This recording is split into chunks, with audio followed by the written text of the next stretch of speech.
ध्यान दादा गुरुदेव जी के श्री चरण कमलों में, और ये विजुलाइज करेंगे कि हम उनके सानिध्य में बैठे हुए हैं और दादा गुरुदेव जी ही अपने मुख से ये जो वचन है फरमा रहे हैं और हम उनका सेवन कर रहे हैं, उनको श्रवण कर रहे हैं। आगे की जीवनी श्रवण करते हैं सभी। दादा गुरुदेव जी फरमा रहे हैं कि हम राही साधु को चंद्रनाथ जी के पास छोड़कर हम और लाला महावीर प्रसाद जी एक और महात्मा जी से मिलने गए। वह महात्मा घाट दरवाजा दहा भाई दरोगा रामचंद्र जी की हवेली पर रहते थे। दरोगा साहिब के वो गुरु थे। उनका नाम स्वामी आनंदपुरी था। उनके साथ सत्संग और वार्तालाप होने पर उन्होंने कहा कि तुम्हारी गुफ्तगू और सत्संगों से तुम्हारा कायस्थ होना मालूम होता है या तुम्हारी सोहबत उन लोगों से बहुत रही है। इस पर हमने लाला नरहर प्रसाद जी व लाला देवी प्रसाद जी से परवरिश व तालीम पाने का कुल हाल बयान किया उन महात्मा को दादा गुरुदेव जी ने। तो यह बात मालूम करके बहुत खुश हुए और कहने लगे, लाला नरहर प्रसाद पूर्व जन्म गृहस्थ आश्रम में मेरी भांजी से मनसूब संबंध थे। इस रिश्ते से वह मेरे भांजे व दामाद थे। और हंसकर कहा कि इस तरह पर तुम मेरे नवासे दामाद हुए। फिर उन्होंने शगल अशगाल यानी रुचि प्रवृत्ति की बाबत दरफ्यात किया, मगर हमको जो मुर्शिद गुरुजी ने बताया था वह कायदा विधान हमने उनसे जाहिर नहीं किया, बल्कि ये कहा कि मैं अभी यह चाहता हूँ और इस बात का तलाश में हूँ कि आप जैसे किसी बुजुर्ग से कुछ सीखूं। इस वक्त तक मुझको ब्रह्मचारी के तौर पर तालिबे इल्म विद्यार्थी समझिए। देखो, तीनों लोगों के मालिक होते हुए भी दादा गुरुदेव जी अपने आप को कभी जनाया ही नहीं और कहा कि मैं सीखना चाहता हूँ, मुझे कुछ सिखाइए। गरज बहुत मोहब्बत से पेश आकर कहा कि मैं उपदेश करूँगा। फिर हमको अपने सामने बिठाकर बड़ी तवज्जो के साथ प्राणायाम और उसकी कुची यानी जरब गुण बतलाई और दिल पर कशिश आकर्षण की और तवज्जो भी दी। हमको उस वक्त ऐसा मालूम हुआ कि जैसे आफताब यानी सूर्य की किरणें किसी जगह पर पड़ती हैं, उसी तरह हमारे आत्मा पर उनकी तवज्जो से शुआम मालूम हुई। जब महात्मा जी ने उन दादा गुरुदेव जी को प्राणायाम सिखाया और बहुत कुछ सिखाया, तो दादा गुरुदेव जी फरमा रहे हैं कि हमारी आत्मा पर ऐसे लगा जैसे सूर्य की किरणें पड़ती हैं उस जगह पर, हमें हमारी आत्मा पर ऐसी तवज्जो मालूम हुई।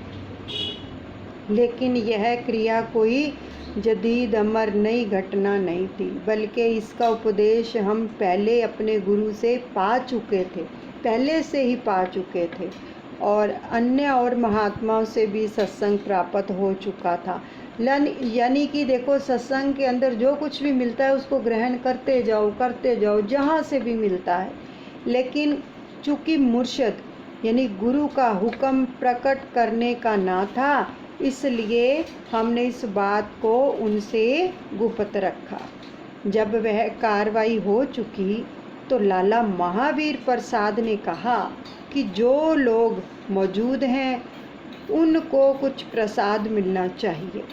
और महात्मा का इशारा पाकर कोठे में से जो कलाकंद व बताशे वगैरह मौजूद थे लेकर सबको बतौर प्रसाद तकसीम कर दिए। सब लोगों पर यह भी जाहिर कर दिया, यह हमारे गुरु भाई हुए। उस वक्त करीब 5 बजे शाम का वक्त था और वह पर अलावा हम 3 शख्सों के, एक सधनाढ़ ब्राह्मण पुजारी और एक मुसम्मा मुसुश्री और बुद्धनाथ जो महात्मा से उपदेश लेने आती थी, और भी कई साधु मौजूद थे। उन सबको इस बात की बड़ी खुशी हुई क्योंकि वे सब उन महात्मा के शिष्य थे। उनके दिल में यह ख्याल रहता था कि हमारे गुरु महाराज वृद्ध हो गए हैं, मगर कोई ऐसा आदमी नहीं है जिससे हम उनका जानशीन यानी कि उत्तराधिकारी जिसको मानेंगे। इसलिए लाला साहब ने महात्मा से अर्ज किया कि हमारा यह मंशा है कि आपके बाद हम उनको मानें। इस पर महात्मा जी ने हमारी बहुत कुछ तारीफ की और हमको पास रखने की बाबत में कुछ बहस और ख्याल दिल पर ना था और होने में कुछ नाखुशी भी ना थी। इस बारे में उनके ख्यालात औसत दर्जे के थे। फिर लाला साहब ने महात्मा जी से हमारे ठहरने के बारे में दरियाफ़त किया कि इनको अपने पास ठहराइएगा या मोती दरवाज़ा गणेश जी के मंदिर के मुतल्लिक जहाँ पर आपका स्थान है, या मैं अपने साथ ले जाऊं। तो उन्होंने फरमाया कि जहाँ इनकी और तुम्हारी खुशी हो वहीं पर ठहरो, हमको मंजूर है। उस वैष्णव साधु का जिक्र आने पर दरियाफ़त किया तो कह दिया कि वह कोई पढ़ा लिखा आदमी नहीं है, सिर्फ हिंदी का हर्षनास यानी कि अक्षर ज्ञात है। उसको कहा कयाम कराया जावे, तो कहा जहाँ वह ठहरे हैं वहीं पर रहने दो। या एक वैष्णव साधु रंग रामादास जी हैं, उनके मैं कह दूँगा वहाँ ठहरने में बहुत आराम होगा। ठाकुर जी का भोग मिला करेगा, उनका प्रसाद पाया करेगा। मगर जब हमसे कयाम के बारे में दरियाफ़त किया तो हमने भी कह दिया कि जहाँ वह हमारी हमराही साधु ठहरेगा वहीं पर हम ठहरेंगे, तो इसके अलहदा नहीं कर सकते। गरज वहाँ से रवाना होकर वह साहब लाला कृष्ण वल्लभ जी के मकान पर गए। यह बड़े सत्संगी आदमी थे। वहाँ और भी बहुत से सत्संगी जमा थे। वहाँ से रात को 8 बजे महादेव जी के मंदिर से हम राही साधु को साथ लेकर लाला महावीर प्रसाद जी के मकान पर आए। लाला साहिब का वालिदा यानी माता भी स्वामी आनंदपुरी जी की शिष्या थी। वह भी हमसे बहुत मोहब्बत से पेश आई। हम सब ने साथ खाना खाया। रात को सत्संग होता रहा। हाफिज़ की गज़ल पढ़ते रहे और फिर भी क्या था, सो भी गए वहीं पर ही। और फरमाने लगे कि देखो आबोदाना भी अजीज चीज़ है, अजीज जो है अजीब चीज़ है। द्वारका जी का ख्याल था मगर जयपुर में ही पड़ गया। हम वनवासियों को शहर में क़याम करना एक वबा ले जाना था। विशेषता जो था पखाने वगैरह की तरह से तबीयत बड़ी परेशान थी। इसलिए हमने लाला महावीर प्रसाद जी से कहा कि हमको बाहर पखाना जाना पसंद है, अगर इसका बंदोबस्त हो जाए तो बेहतर हो। उन्होंने हमको मोती दरवाजे पर गणेश जी का स्थान दिखला दिया। वहाँ हमको भी पसंद आया। एक पुजारी कोम पारिख रहता था, वेशधारी तो ना था, मगर उसने स्वामी आनंदपुरी जी से उपदेश लिया था और उसके ऐसे ख्यालात थे कि स्वामी जी के बाद वह उस मुकाम पर अधिकारी हो जाएगा, क्योंकि उनके और चेला वगैरह तो था ही नहीं। लाला साहब ने उससे कहा कि महात्मा जी बहुत लायक हैं, तुम इनसे पढ़ना लिखना और इनकी खिदमत करना। उसने जाहिरा तो कबूल कर लिया, मगर अंतर से आत्मा पर मलाल आया कि अगर ये यहाँ रहेंगे तो मेरा इस जगह पर अधिकार क्या हो सकता है, इस्ताहक हो सकता है। हमने यह मालूम करके सोचा कि किसी का दिल दुखाकर कयाम करना दुरुस्त नहीं है। देखो दादा गुरुदेव जी पहले से ही ये चाहते ही नहीं थे कि उनके द्वारा किसी का दिल दुखे। एक एक वचन को पकड़ो, ये जीवन बदलते हैं ये वचन। हमने लाला साहब से कह दिया कि खैर देखा जाएगा, अव्वल हम राही साधु के कयाम का बंदोबस्त कर लें। यह कहकर चंद्रनाथ जी के पास चले आए। तो शाम को लाला साहब हमको अपने मकान पर फिर ले गए और अपनी वालिदा साहिबा से कहा कि इस हम राही साधु को भी यहीं रहने दो ताकि हम भी रहें, वरना यह आज़ाद आदमी है, अगर चले जाएंगे तो हमारा मनोरथ पूरा ना होगा। उन्होंने भी इस बात को कबूल कर लिया और हम वहीं रहे। फिर वह हमको छापाखाना ले गए। प्रबंधक छापाखाना का भी नाम लाला महावीर प्रसाद था। बहुत ही योग्य और अल्पभाषी आदमी थे। बड़े भक्ति भाव से पेश आए और हमको घर ले जाने के वास्ते आग्रह किया। हमने कह दिया कि हम अपनी जो अनुपस्थिति में हाजिरी दे आए हैं, आपके भाई कृष्ण वल्लभ जी भी मौजूद थे। फिर बहुत सत्संग के बाद उन्होंने कौमियत व दूध वगैरह के बारे में दरियाफ़त किया। तो हमने कहा कि यह कौमियत का जिक्र नहीं है, भैंस के बारे में जो चाहे दरियाफ़त कर लें। वह मैं कह सकता हूँ, पूर्व जन्म की गुफ्तगू सी क्या नतीजा निकलता है। हाल ही बात करनी चाहिए, अतीत भविष्य का जिक्र फजूल है। दादा गुरुदेव जी के सुंदर वचन देखो, जितने भी हम वचन पढ़ते हैं ना, सुनते हैं, श्रवण करते हैं, उनके अंदर हमें बहुत कुछ मिलता है। आज कितने सुंदर वचन आए हैं कि जिसको साथ लो उसका साथ कहाँ तक निभाओ, ये दादा गुरुदेव जी ने फरमाया है।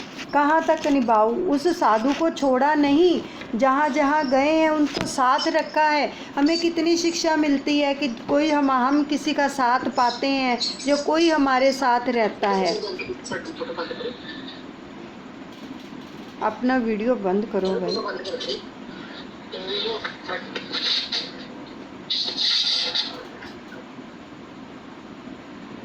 तो कहाँ कहाँ साथ रहते हैं, कहाँ कहाँ साथ देते हैं। और फिर दादा गुरुदेव जी की देखो कितनी कृपा है कि उन्होंने क्या फरमाया कि किसी का दिल नहीं दुखाना।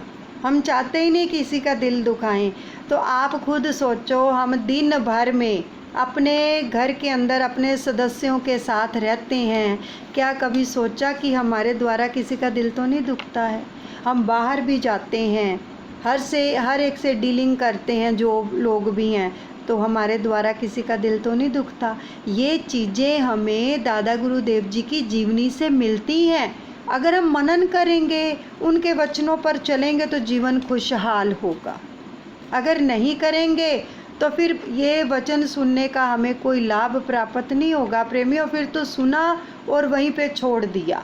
सुनने का फ़ायदा, उनकी जीवनी सुनने का फ़ायदा तभी है अगर हम उनके वचनों पर मनन करें, उनके वचनों पर चलें, तो जीवन बदल जाएगा, जीवन बदल जाएगा। एक भी वचन को अगर पकड़ लेते हैं, आज से ये प्रण कर लो कि जो सदस्य हमारे साथ रहते हैं, हमारे घर परिवार वाले, ठीक है, या हम बाहर समाज में भी जाते हैं और भी हर जगह जाते हैं, ये ख्याल रखा करो कि हमारे द्वारा कोई ऐसा कर्म ना हो कि सामने वाले का दिल दुखे। कोई भी ऐसा कर्म, आप कोई भी कार्य करते हो ना, ईमानदारी से और वफादारी से करना है उसको। उसके अंदर किसी प्रकार की धोखेबाजी नहीं होनी चाहिए। ईश्वर तभी साथ देते हैं जब ईमानदार हो और वफादार हो, अपने काम में 100% दें, तो उसमें सफलता निश्चित ही निश्चित है। आज सबको ये संदेश दिया गया था कि सामने वाला जो है नेगेटिव है, उसकी नेगेटिव ऊर्जा का असर हमारे ऊपर ना हो, उसके लिए हमें क्या करना है। देखो, जिस प्रकार से आग जल रही होती है ना आग, तो हम उससे अपना पल्लू बचाकर निकलते हैं कि कहीं हमें सेक ना लग जाए, जहाँ हमारे पल्लू को आग ना लग जाए। ऐसे होता है कि नहीं होता? होता है ना। सबने शादियां भी देखी होंगी, जब फेरे हो रहे होते हैं ना, तो किस प्रकार से लड़की ने जो लहंगा डाला होता है, कितने लोग उसकी ओर ध्यान देते हैं कि ये आग से दूर रहे, कितना बचा के चलते हैं हम। तो ऐसे ही सामने वाला अगर नेगेटिव है, वो आपकी तरफ नेगेटिव ऊर्जा दे रहा है, तो उसका असर हमारे ऊपर ना हो, अपने आप को कैसे बचाएंगे? अपने आप को ऐसे बचाएंगे कि उसको पहले ब्लेस करेंगे, अपनी ओर से हम पॉजिटिव ऊर्जा भेजेंगे।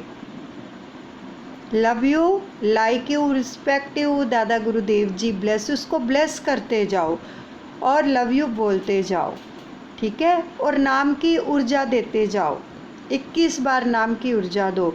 और दादा गुरुदेव से प्रार्थना करो कि दादा गुरुदेव, ये सामने वाला पर्सन जो है, उसका नाम लेके, आपका भाई है, सास है, ससुर है, पति है, पत्नी है, कोई भी है, ये आपके सुरक्षा कवच में सुरक्षित है, सकारात्मक विचारों वाला और मेरा शुभ चिंतक है।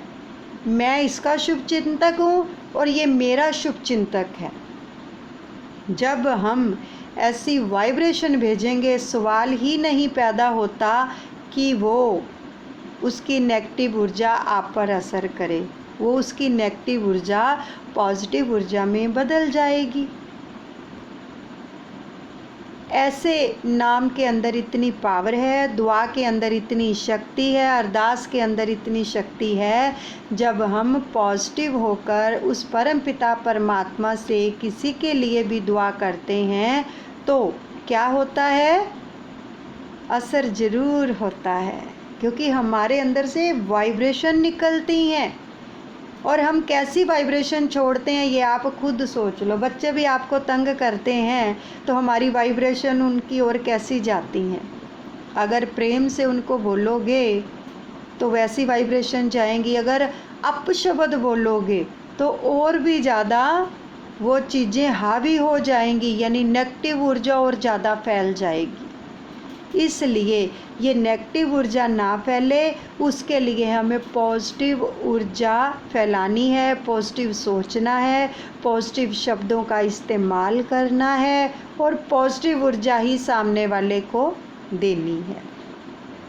तो इसलिए, और दूसरी बात, अगर कोई भी पर्सन, ये कल भी शायद बताया था, आपको किसी से इरिटेशन होती है, आप फ्रस्ट्रेटेड हो जाते हैं किसी से, है ना, तो उसके लिए आप रात को जब सोते हो तो उस पर्सन को अपने सामने विजुलाइज करके कि दादा गुरुदेव ये आपके सुरक्षा कवच में सुरक्षित है, उसको 7 बार ये बोलेंगे, love you, like you, respect you, दादा गुरुदेव जी ब्लेस, 7 बार ऐसा बोलेंगे और 7 बार सुबह उठकर बोलेंगे।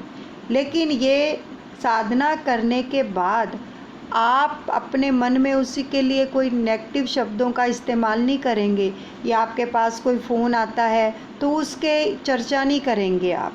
अगर करोगे तो वो फिर आपकी पॉजिटिव वाइब्रेशन उस तक नहीं पहुंचेगी, क्योंकि नेगेटिव ऊर्जा सबसे पहले पहुंचती है, नेगेटिव ऊर्जा सबसे पहले फैलती है, पॉजिटिव ऊर्जा को समय लगता है,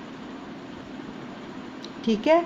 तो इसलिए आप इस प्रकार से सामने वाले को पॉजिटिव ऊर्जा दे सकते हैं। आप देखेंगे कि 2-4 दिनों के अंदर ही वो ठीक होता चला जाता है।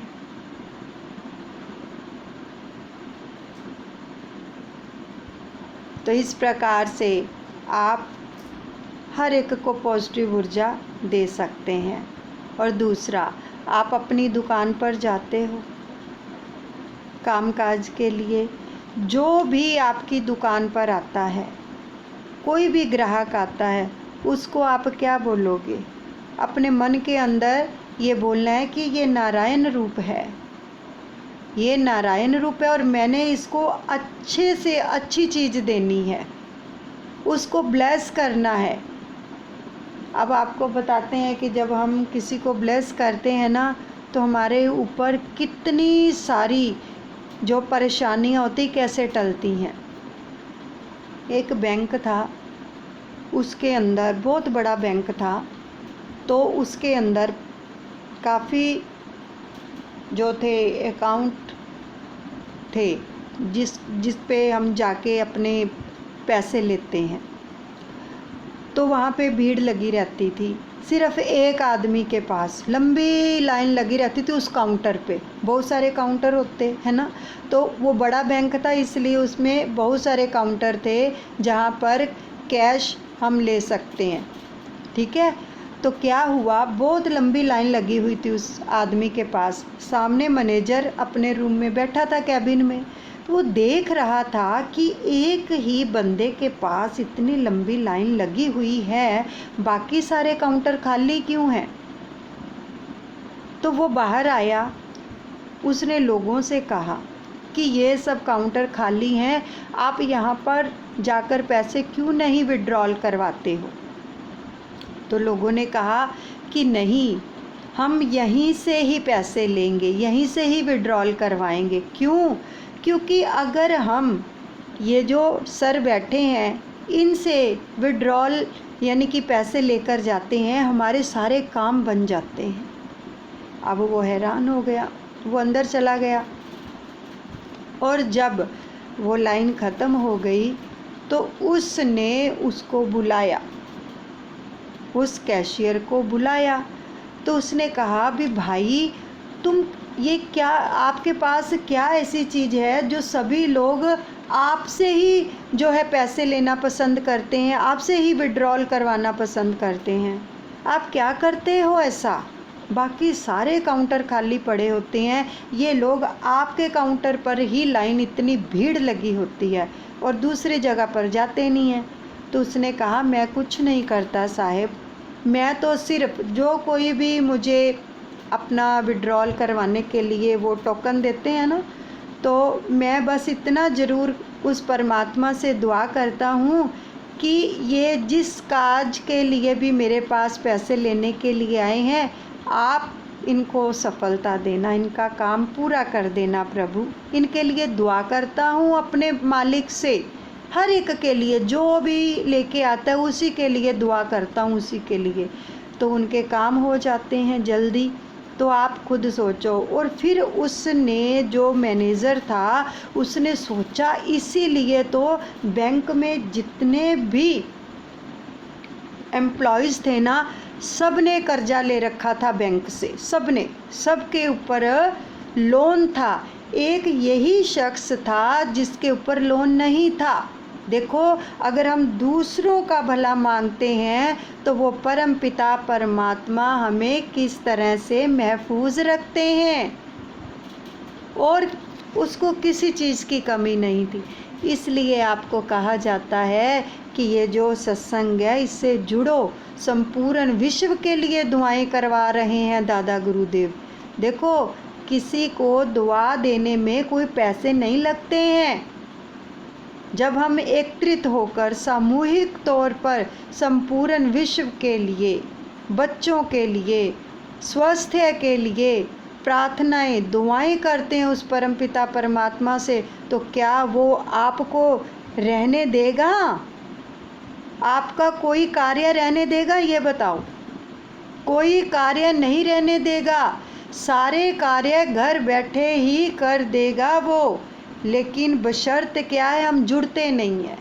हम तो ऐसे ही समझते हैं, इन चीज़ों को ऐसे ही समझते हैं। आज तक की नहीं ऐसी चीज़ें, अगर करनी पड़ रही हैं तो वो बोझ लगती हैं, दुख सह लेते हैं, लेकिन ये चीज़ें करनी हमें बोझ लगती हैं। लेकिन जो कर रहे हैं वो पा भी रहे हैं। दादा गुरुदेव तो प्रत्यक्ष प्रमाण देते हैं कि देखो, जो कर रहे हैं उनका जीवन कैसे उज्जवल हो रहा है। तो देखो, एक दुआ करने से उसके सर पर कोई कर्जा नहीं था और वो सप्त सितारा जीवन जी रहा था, लेकिन बाकी सबके ऊपर कर्जा था, सबके ऊपर बैंक से लोन लिया हुआ था, सभी एम्प्लॉयज़ ने। तो देखो, दुआओं में कितनी पावर होती है, कितनी शक्ति होती है। परमात्मा इसलिए तो कहते हैं कि तू किसी के लिए दुआ करके तो देख, तेरा जीवन ना बदल दूँ तो कहना, तेरे लिए मैं खुद दुआना बनकर आ जाऊं तो कहना, लेकिन तू करके तो देख। हम तो जुड़ते ही नहीं हैं। अगर जुड़ेंगे फिर घड़ी देखेंगे कितना टाइम हो गया, कितना टाइम हो गया। भाई टाइम जा रहा है, लेकिन दादा गुरुदेव जी के वचन है, जो समय परमार्थ में निकलता है उसको निकालो। जो समय परमार्थ में निकलता है, इस समय दादा गुरुदेव खुद विराजमान हैं। अगर किसी की आँख है देखने वाली तो देख सकते हो, खुद विराजमान है मेरे दादा गुरुदेव, जो सबके ऊपर इतनी रहमतें लुटा रहे हैं, शिफा बख्श रहे हैं। लेकिन आता कौन है? कौन आता है? हर रोज़ 2400 बंदों को मैसेज जाता है, 2400, 2400 लोगों को, लेकिन जुड़ते कितने हैं? 600 लोग भी नहीं जुड़ पाते। जिन पे कृपा होती है या जिनकी इच्छा होती है वो ही जुड़ पाते हैं। अगर हम इच्छा करेंगे कृपा भी तभी मिलेगी, क्योंकि पंचम पातशाही सतगुरुदेव भगवान जी के वचन हैं। एक प्रेमी आया था, कहने लगा, प्रभु कृपा करो। मालिक ने फरमाया, प्रेमी कर और पा। कृपा तो तभी मिलती है जब कुछ करोगे, ऐसे कृपा भी नहीं मिलती है। हम सिर्फ रोना रोते हैं अपने दुख का, हमारा दुख दूर हो जाए, लेकिन जो दूसरों के लिए जीते हैं उनको दुख आते ही नहीं है। करके तो देखो, जुड़ के तो देखो। मुबारक है जन्म में उनका जो आए काम में औरों के घटाएं दुख, जोरों के बढ़ाएं सुख, जोरों के। दूसरों के लिए दुआ करने में, दूसरों के लिए निष्काम सेवा करने में इतनी आत्मा आनंदित होती है, इतना आनंद मिलता है, इतना सुकून मिलता है कि बताया ही नहीं जा सकता। आत्मा को तो जो सुकून मिलता है सो मिलता है जब उस परम पिता परमात्मा की जो कृपा बरसती है, उसको तो कोई बयान ही नहीं कर सकता। आप भजन करते हो अपने लिए, आरती पूजा करते हो अपने लिए, अपने लिए ही किया, अपने लिए जिए तो क्या जिए ये ज़िंदगी, पोंछ दो आंसू किसी के, है खुदा की बंदगी, है खुदा की बंदगी, है खुदा की बंदगी। बंदगी तो असली ये है, किसी के दुख में काम आओ, किसी का सहारा बनो, तन से, मन से, धन से कुछ तो करो, तभी कर्म कटते हैं। अपने लिए करते जाएंगे तो एक दिन अहंकार भी आ जाएगा कि हम तो इतना करते हैं, इतना करते हैं, लेकिन जो साथ में निष्काम सेवा करेंगे अहंकार भी नहीं आएगा, क्योंकि सेवा और सिमरन जो हैं सेवक के दो पर हैं, दो परों से उड़ा जाता है। खाली अपने लिए जिएंगे तो कुछ नहीं कर पाएंगे, इसलिए जुड़ा करो। मालिक ने खोला है, ये आपके लिए खोला है। कितना सुकून मिलता है कि नहीं मिलता? कितनी शिक्षा मिलती है, जीवन सुधर जाता है, जीवन बदल जाता है। मेरे दादा गुरुदेव आप सबका मंगल करें, आप सदा खुश रहें, यही दुआ करती हूँ। दादा गुरुदेव के चरणों में बोलो जयकारा, बोल मेरे श्री गुरु महाराज की जय। श्री परमहंस दयाल जी भगवान की जय।